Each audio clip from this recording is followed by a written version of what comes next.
Hi everyone, Purabi কিচেনে সবাইকে স্বাগত। আজ আমার রান্নাঘরে থাকছে চাটনির রেসিপি।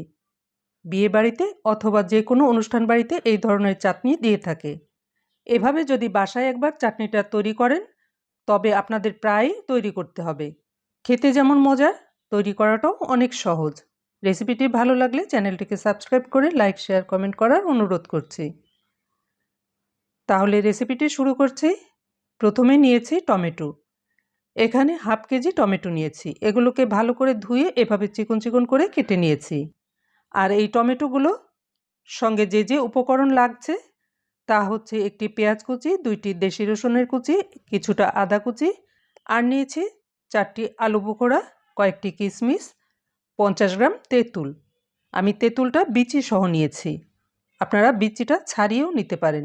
এরপর যে যে উপকরণ লাগবে তা ভিডিওর মধ্যে দেখিয়ে দেব, তাই ভিডিওটি শেষ পর্যন্ত দেখবেন। এরপরে চাটনিটা তৈরি করার জন্য চুলায় একটি কড়াই গরম করে দিয়েছি 2 টেবিল চামচ সরিষার তেল।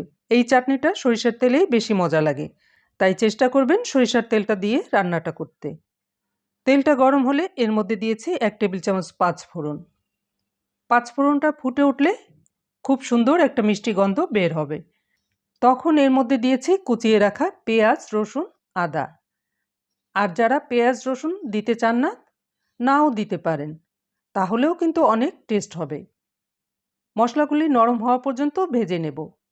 মাঝে আমি আস্ত 2টো শুকনো লঙ্কা এবং একটি তেজপাতা ছিঁড়ে এর মধ্যে দিয়ে দিয়েছি। আবারও নেড়েচেড়ে কিছু সময় ভেজে নিয়েছি। দেখুন বন্ধুরা, পেঁয়াজ রসুনগুলো যতক্ষণ এরকম নরম হয়ে আসবে তখন এর মধ্যে দিয়েছি কেটে রাখা টমেটোগুলো।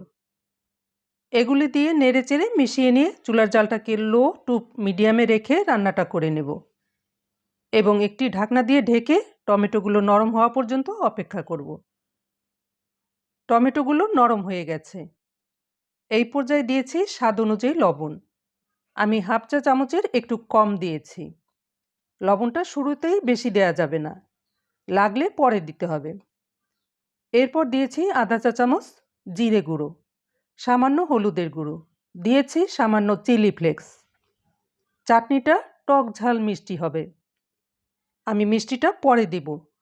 সব কিছু একসঙ্গে ভালো করে মিশিয়ে নিয়ে চুলার জালটাকে লো টু মিডিয়ামে রেখে আবারও ঢেকে দিয়ে রান্না করে নেব।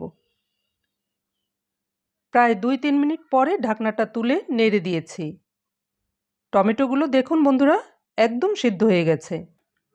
খুন্তি দিয়ে এভাবে একটু একটু করে ভেঙে দিতে হবে, অনেক বেশি ভর্তা করে ফেলবো না। এই পর্যায়ে দিয়েছি তেঁতুল, কিশমিশ এবং আলু বোখরা। এগুলো দিয়ে আবারও নেড়েচেড়ে দিয়েছি। আমি ধাপে ধাপে উপকরণগুলি অ্যাড করব, তাই ভিডিওটি স্কিপ না করে সম্পূর্ণ দেখতে অনুরোধ করছি। এরপরে ঢেকে দিয়েছি। 2-3 মিনিট পরে ঢাকনাটা তুলে নিয়েছি। দেখুন বন্ধুরা, সব কিছু পুরোপুরি সেদ্ধ হয়ে গেছে। এই পর্যায়ে দিয়েছি 1/4 কাপ আখের গুড়। আপনাদের হাতের কাছে যদি গুড় না থাকে তাহলে চিনিটাও দিতে পারেন, তবে গুড়ের টেস্টটা অনেক ভালো হয়। আর মিষ্টিটা কম বেশি আপনাদের পছন্দ মতো দিতে পারেন। এরপরে দিয়েছি 1/4 কাপ ভিনেগার। ভিনেগারটা দিলে চাটনিটা খেতেও টেস্ট হয় এবং 1 সপ্তাহের মতো ফ্রিজে রেখে খেতে পারবেন। এগুলো দিয়ে নেড়েচেড়ে গুড়টা গলে গিয়ে একটা থকথকে ভাব হয়ে আসবে, ততক্ষণ ঢেকে দিয়ে অপেক্ষা করব।